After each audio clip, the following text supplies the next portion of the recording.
Hello, everybody. Some important factors to keep in mind in regards to exploring the idea of simulated realities. You see, when we look at a simulated reality, Mr.Within finds there are certain assumptions being made. One, there is not a clarity in regards to who is creating the simulation, whether you're a part of it or you're actually the originator of the simulation. And two, if the simulation can be turned on or off. So we have flashlights. Could the flashlight suddenly turn off, the flashlight of attention? So we need to be aware in regards to how we explore our concepts of life. You need to be very observant, because the mystics knew and the yogis knew that if you're not sensitive to your actions, you will be creating actions which will be harder to see out of. So what that means is perhaps that moment when you are doing pull-ups, you shouldn't be, for example, thinking existential questions. But of course, that is a very forward statement.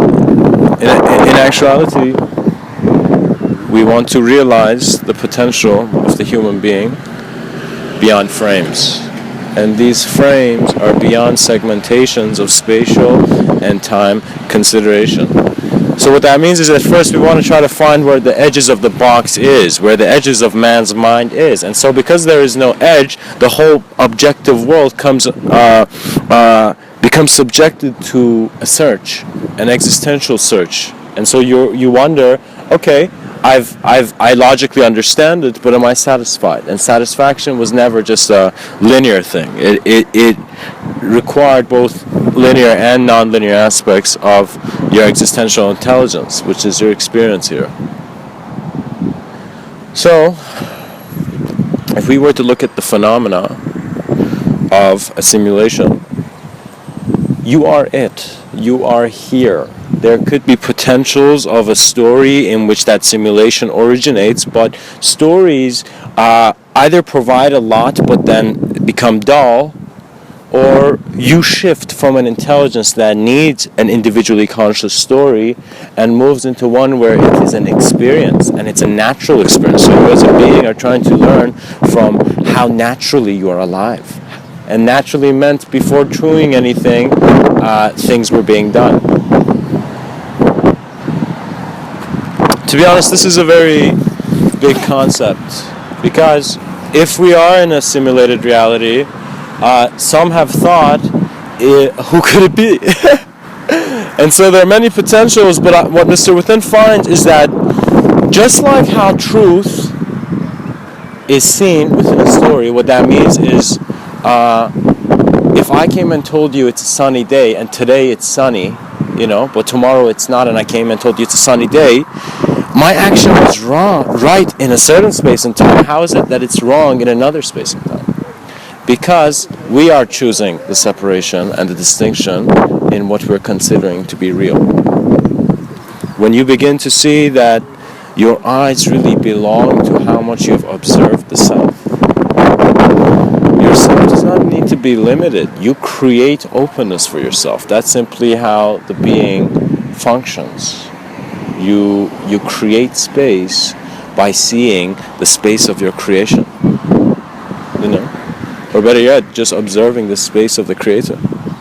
Because it is very important to notice how destiny will meet causality.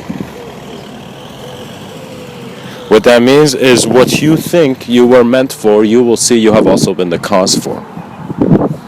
And so, at this point, human beings, more than they need a tutelage in regards to externality, need to become practically aware of where this physicality is,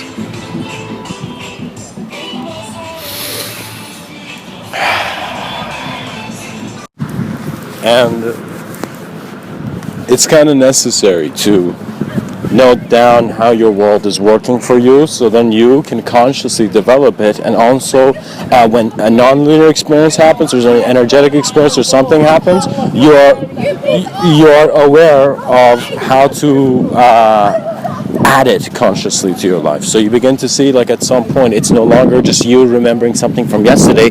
Everything you're aware of is present now, and in a dynamic state of awareness it comes to you. So you will begin to see as if each step is being taken as the next new memory for all the memories you've had before.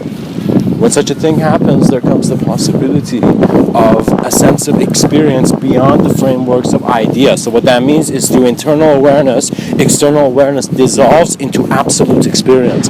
And that is where the simulation, in a sense, fades through an experience, rather than fading while we being an individual experience and we crumbling. So what that means is, death is more of a passage. You must use the energy of your life and how you are aware of everything to then see how that moment is the significance that it sees. You might be dying, but you must be energetically moving towards an intention of a birth through a causality beyond impulsive need. And it just happens. It comes on its own. This life is working with us as much as we are working with it. What that means is, your intuition is the guidance of your existence. And existence is moving. It knows, just like how you know. And when you don't know, it doesn't know either. Because you are not allowing the knowing to be manifest for you. Become aware of your reflection in the mirror to see that there never was a reflection. And so simulated realities would be incorporated into how you were always the greatness of existential being. Much blessings and namaste.